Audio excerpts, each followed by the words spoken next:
Salve galera! Nessa aula eu vou demonstrar para você a segunda lei de Ohm. Nessa lei nós vamos estudar exatamente a resistência, da mesma maneira que fizemos na primeira lei, só que observando pela questão do condutor. Ou seja, a primeira lei falava de energia, corrente elétrica, tensão.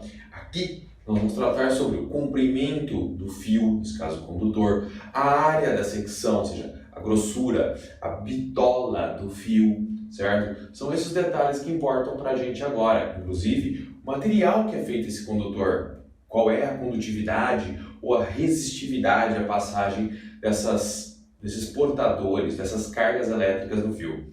Então vamos lá. Primeira coisa que a gente tem que pensar, tentar usar um pouco a imaginação e imagine que você agora é o elétron e que você vai passar nesse fio.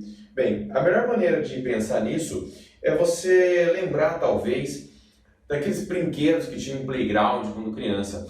Você deve ter passado algum momento num playground e, mesmo que não tenha brincado nele, diz que tem uns canos de plástico para você entrar dentro do cano e tal. Criança gosta muito disso. Na minha época, tinha aqueles parquinhos, né? E era normal ter uns canos de concreto, que a criançada subia nele, brincava de pega-pega no alto, coisa do tipo. Alguns atravessavam dentro do cano, enfim. Nessa brincadeira, eu quero que você pense que você é o elétron e que você vai entrar no cano. E aí eu quero que você imagine duas situações.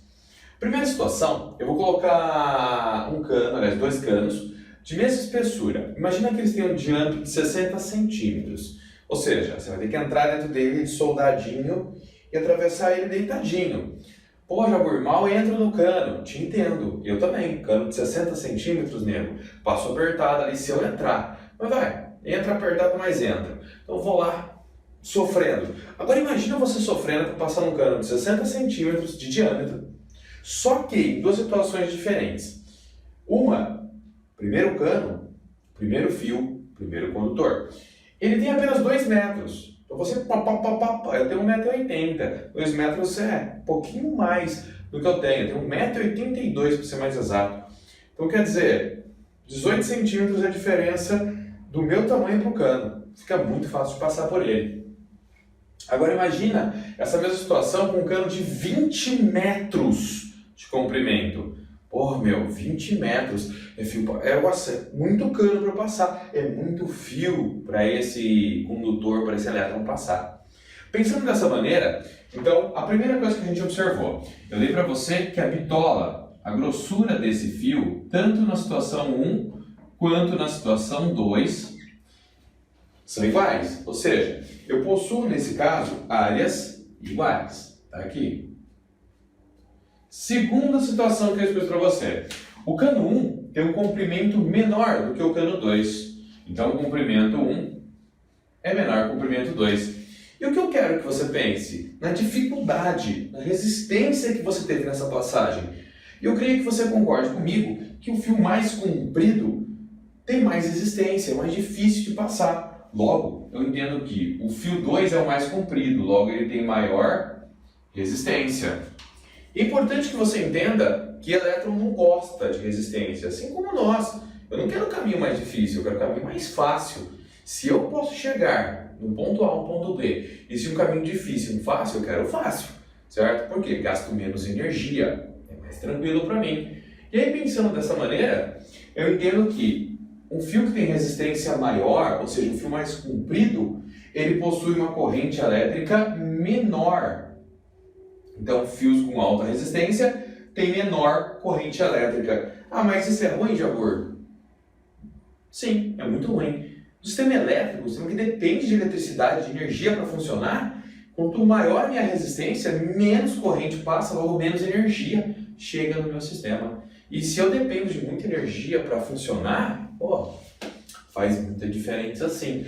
Mas vamos entender, resistores geralmente são colocados de maneira calculada, previamente já estipulada, para que o seu circuito funcione de maneira adequada. Mesmo assim, eu entendo que resistências altas diminuem muito a corrente. E isso pode gerar um consumo alto, porém um rendimento baixo. Isso nem sempre é interessante, mas depende de cada caso, tá bom? Agora, vamos pensar numa situação em que os dois condutores, os dois canos que você vai passar, têm o mesmo comprimento. Então está aqui, o comprimento do 3 e do 4 serão iguais. Porém, você observou que um deles, o 3, eu coloquei uma área de secção 3 pequenininha, aquela de 60 centímetros de diâmetro. E o outro eu coloquei bem grande. Imagine que isso aqui teria tipo 3 metros, seria um corredor, eu passando livre, leve, vou correr. Tranquilo, não tem resistência na minha passagem, certo? Então o que eu entendo? Eu entendo que um fio bem grosso, um condutor que tem uma bitola grande, automaticamente ele vai ter então uma área de secção maior, e por ter uma área maior, a área 4 de secção é maior do que a área 3, logo, a resistência é menor, é mais fácil de passar por ele. E se é mais fácil, a minha corrente fica mais elevada. Elétron passa de caminho fácil, então resistência menor, corrente maior. Notei então que se eu quiser passar muito elétron, tem muita energia no sistema, eu tenho que ter um fio curto e grosso. Elétron gosta de fio curto e grosso, é o que ele gosta de passar. E Ohm determina isso para a gente através da segunda lei, que diz que a resistência elétrica nada mais é do que, primeiro, nós falamos que quanto mais comprido é o fio, maior a resistência. Então, o comprimento do fio entra como um multiplicador. Quanto maior é o L, mais vezes fica difícil de eu passar, maior a minha resistência. Mas também vimos que a área faz diferença. E quanto maior a área, menor a resistência. Pera lá, então ela entra na minha relação como um divisor. Quanto mais eu aumento o divisor, mais eu divido a minha resistência, menor ela fica.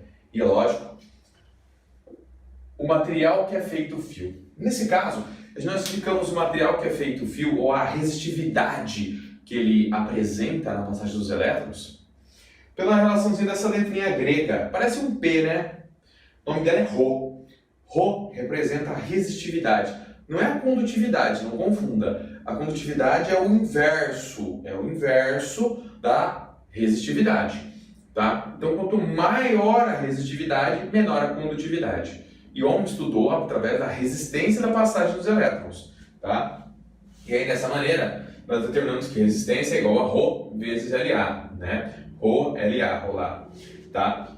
Unidade de medida, nesse caso, aparece de duas maneiras para a gente. O nosso dia a dia, que é o sistema usual, e o sistema internacional. Usual é quando você vai pedir na loja, como você compra, como ele apresenta, como aparece às vezes no produto. Internacional são exatamente relatórios científicos, determinações e teorias que são apresentadas no mundo inteiro. Todo mundo tem que entender falando a mesma língua.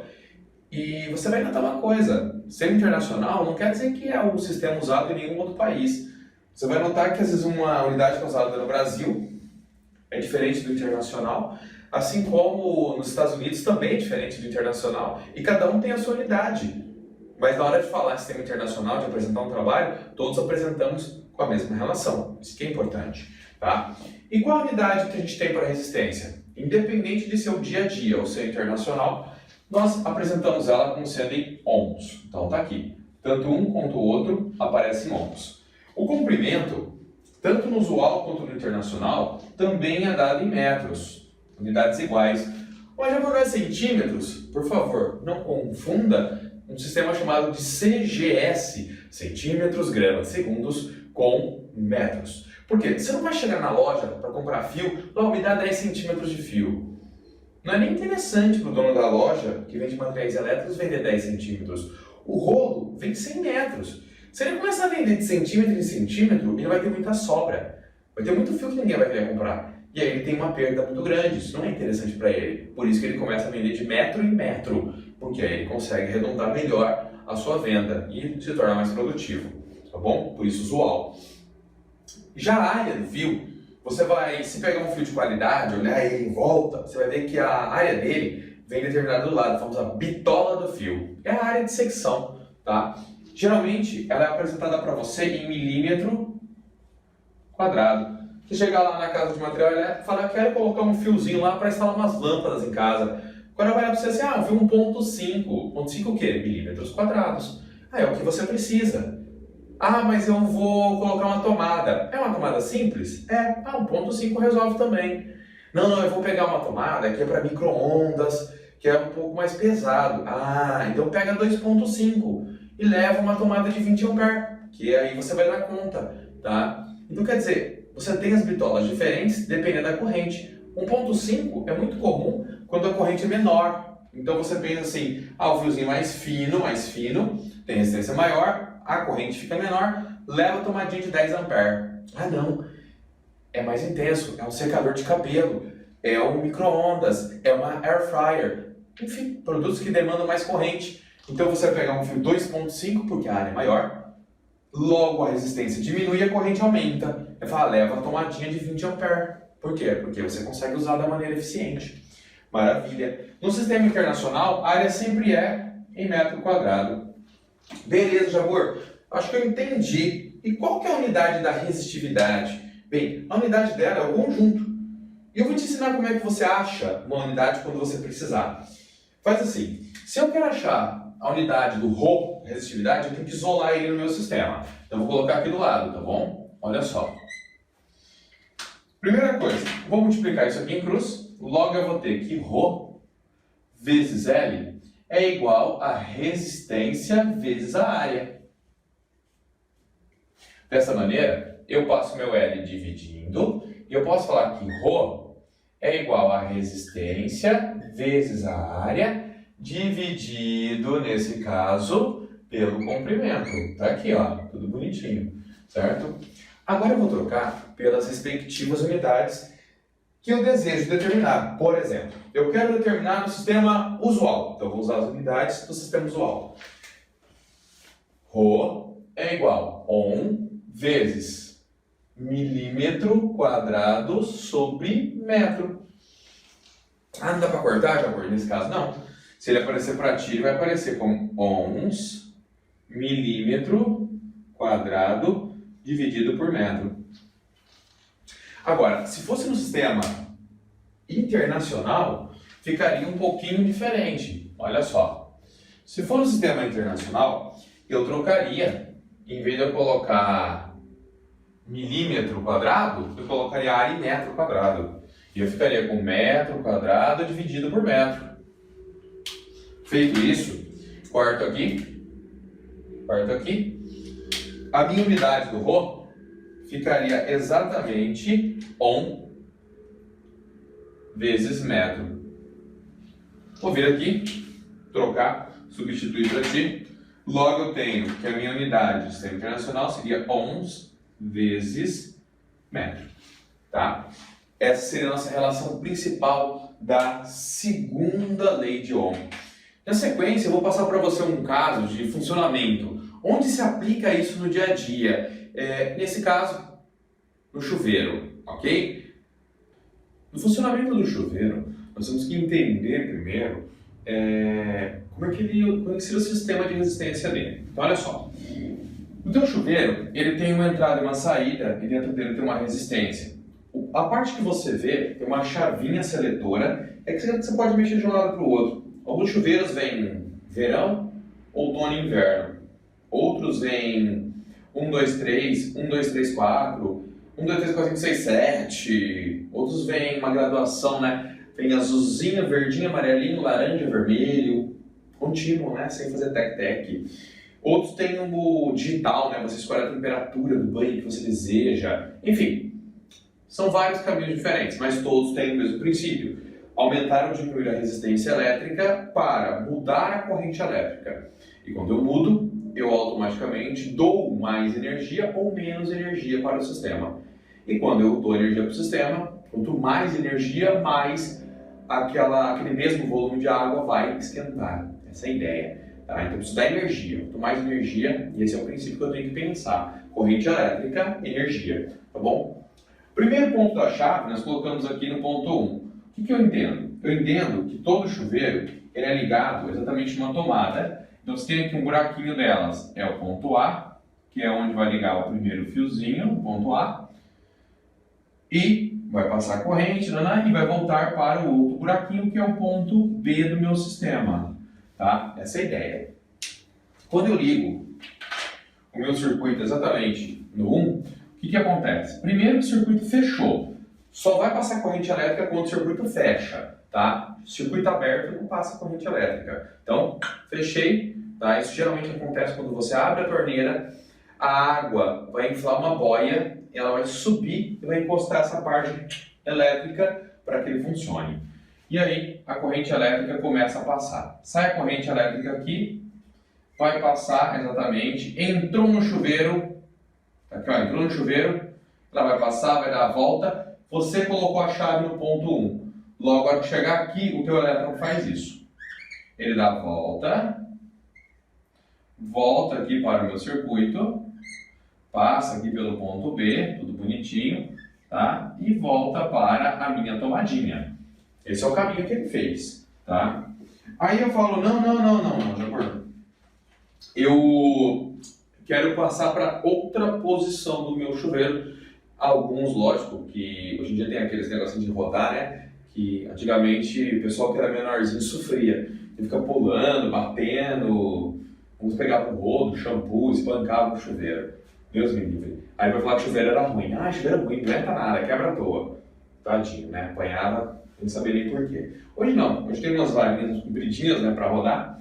Isso ajuda bastante. E outros chuveiros vêm embaixo, né, para você ficar bem de frente com o mudador. Até que enfim pensaram nisso, né? Demorou um pouco. Mas o importante é que hoje nós temos isso. E você quer mudar a sua chave seletora do 1 para o 2. Simplesmente é isso que você quer fazer. O que a gente vai fazer aqui então? Eu vou mudar esse ponto aqui. A minha chave vai mudar um pouquinho para cá, certo? Aqui está a minha chave. Logo eu fiz ela correr e quando ela chegou exatamente nessa posiçãozinha aqui, tá aqui certinho, tá? Eu mudei o caminho do meu elétron. O que meu elétron faz agora? Perceba bem. Ele vai sair do mesmo lugar que ele estava inicialmente, tá vendo? Tudo igual. Vai passar pelo ponto que ele tinha desviado anteriormente, que agora a chave está aqui. Logo ele vai até onde a chave fechou, onde a chave emenda os caminhos. Aí ele vai voltar, né, exatamente aqui pelo seu caminho. Então aqui está a minha corrente elétrica, tá? Ela vai dar a volta e vai retornar para o ponto B. Vai ganhar energia de novo e aí vai ficar dando voltinhas, alimentando o meu sistema. A primeira coisa que eu quero que você veja é que o caminho verdinho ficou mais curto do que o caminho laranja. Quer dizer o quê? Pelo que eu te mostrei ali na relação inicial sobre a questão do comprimento do fio, mais comprido, mais curto, é aí que a gente tem que começar a pensar. Então, primeira coisa que eu vou pensar, tá? Na situação verdinha, que foi a primeira, você tem um fio que é mais curto. Então, fio curto. Na segunda situação, mais comprido. Então, fio longo. Pronto. Fio curto, resistência baixa. Lembra? Pouca resistência. Então, resistência baixa. Fio longo, resistência alta, então a R dela é alta, a resistência é alta. O que eu te falei sobre a corrente elétrica? Eu falei para você, fio que tem baixa resistência tem alta corrente elétrica. Então, resistência baixa, corrente alta. Resistência alta, corrente baixa. Sempre inverso, né? Então tá aqui, baixa. Eu vi que você colocou mais um espacinho ali, mas... O que seria? Seria o ponto onde exatamente o meu circuito chega no limite dele, né? Então, repara, aqui eu vou chegar no meu limite. Não tem mais um fiozinho ali para emendar, certo? Então, ele chegou no ponto onde não tem fio. Então, meu sistema está sem fio. Mas já por sem fio tem corrente? Não. Exatamente esse aqui, onde a corrente vale 0, é o que nós chamamos de banho frio. Então, acho que é o banho frio, né? Ou posição verão do chuveiro, né? Os chuveiros corretos. Tem chuveiros que são meio doidos aí, mas a ideia seria essa. Então, eu teria pensado, nesse caso, em 3 posições, e eu vou pensar nos extremos, né? Quente, frio e morno, né? Ao mesmo tempo que esquenta um pouco, às vezes. Ou vão falar, meu, nem morno fica. Fica frio, quente e escaldante. Alguns falam ponto de cozimento, né? Tudo bem, tá valendo. Ah, o meu nem fica morno, o meu fica quente ou ele fica um quentinho que nem... Nossa, nesse inverno então até com medo. Não vai chover. Vai sofrer não, besteira. Um bom banho é bom. Então, ó, corrente alta. Corrente alta significa muita energia. Se tem muita energia, significa que o seu banho é quente. E ao contrário do que alguns pensavam, fio curto, ou seja, superfície de contato menor, não influenciou no aquecimento da água. O que influenciou foi ele ter uma corrente alta. Então, muita energia, muito calor que ele vai fornecer para o sistema. Agora, se a corrente elétrica é baixa, leva pouca energia, mas leva. Então, o seu banho fica, nesse caso, um banho morno, tá? Então, fio compridão, uma área de contato grande, mas tem pouca energia. Logo, pouca energia, esquenta pouco, tá? Numa mesma situação, o banho quente ficou pela relação do fio mais curto, tá bom? Então, esse aqui seria o nosso caso do chuveiro, para você entender uma das aplicações. Já você pode me dar outra aplicação? Posso. Aqueles chuveiros que têm continuidade, né, não faz tec-tec, eles geralmente trabalham com um sistema chamado de reostato. Assim como o ferro de passar roupa, um reostato. Repara que ele não fica lec. Ele vai continuamente. E assim, nesse continuamente, você varia a posição e ele varia a resistência. Varia a resistência, varia a corrente. Simples assim. Um caso que você usa muito é o volume, né? A gente chama de volume do rádio. Né? Para nós, na física, é a intensidade sonora. Então, um som pode ser forte ou pode ser fraco. Forte quer dizer que ele é muito intenso. É quando você pega o volume e tora ele, a gente fala, tora o som, né? Aí quando você quer ouvir ele fraquinho, você deixa ele bem baixinho, suavezinho. Depois você vai ver que o termo alto e baixo na física está errado. Você não usa alto e baixo para mexer com volume. Alto e baixo tem a ver com grave e com agudo, né? Quando é grave, frequência alta. Quando é baixo, frequência baixa, é o som grave. Tá? Então, agudo alto, grave baixo. Mas isso aí é outra história, a gente vai falar isso aí em ondas. Aqui você tem que entender intensidade, força. Então, som muito elevado, forte, muita energia. Som em baixa intensidade significa que ele é fraquinho, som fraco. E quem é responsável por isso? A corrente elétrica, ela que leva energia. Então, o volume do seu rádio é um reostato. Na verdade, quando você vai mexer nele, vai aumentar o volume. Aumentar o volume significa aumentar a energia. Então, você tem que abaixar a resistência. Aí que louco, tá? Então, quando eu vou fazendo isso, eu abaixo a resistência. Quanto menor fica a resistência, maior fica a corrente, o som fica intenso. Quando eu diminuo o volume, no meu reostato, né, eu aumento a resistência, logo eu abaixo a corrente. E o som fica menos intenso. E isso é natural, fornece menos energia para o sistema. Tá bom? É assim que funciona a minha relação. Tá? Muito normal.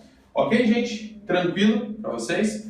Tá? Espero que vocês tenham entendido um pouco da aplicação da segunda lei de Ohm. E na nossa próxima aula, eu vou falar sobre associação de resistores. Entender um pouco sobre resistência equivalente, associação em série e em paralelo. E é lógico, juntando as duas, associação mista. Mas, para essa próxima aula.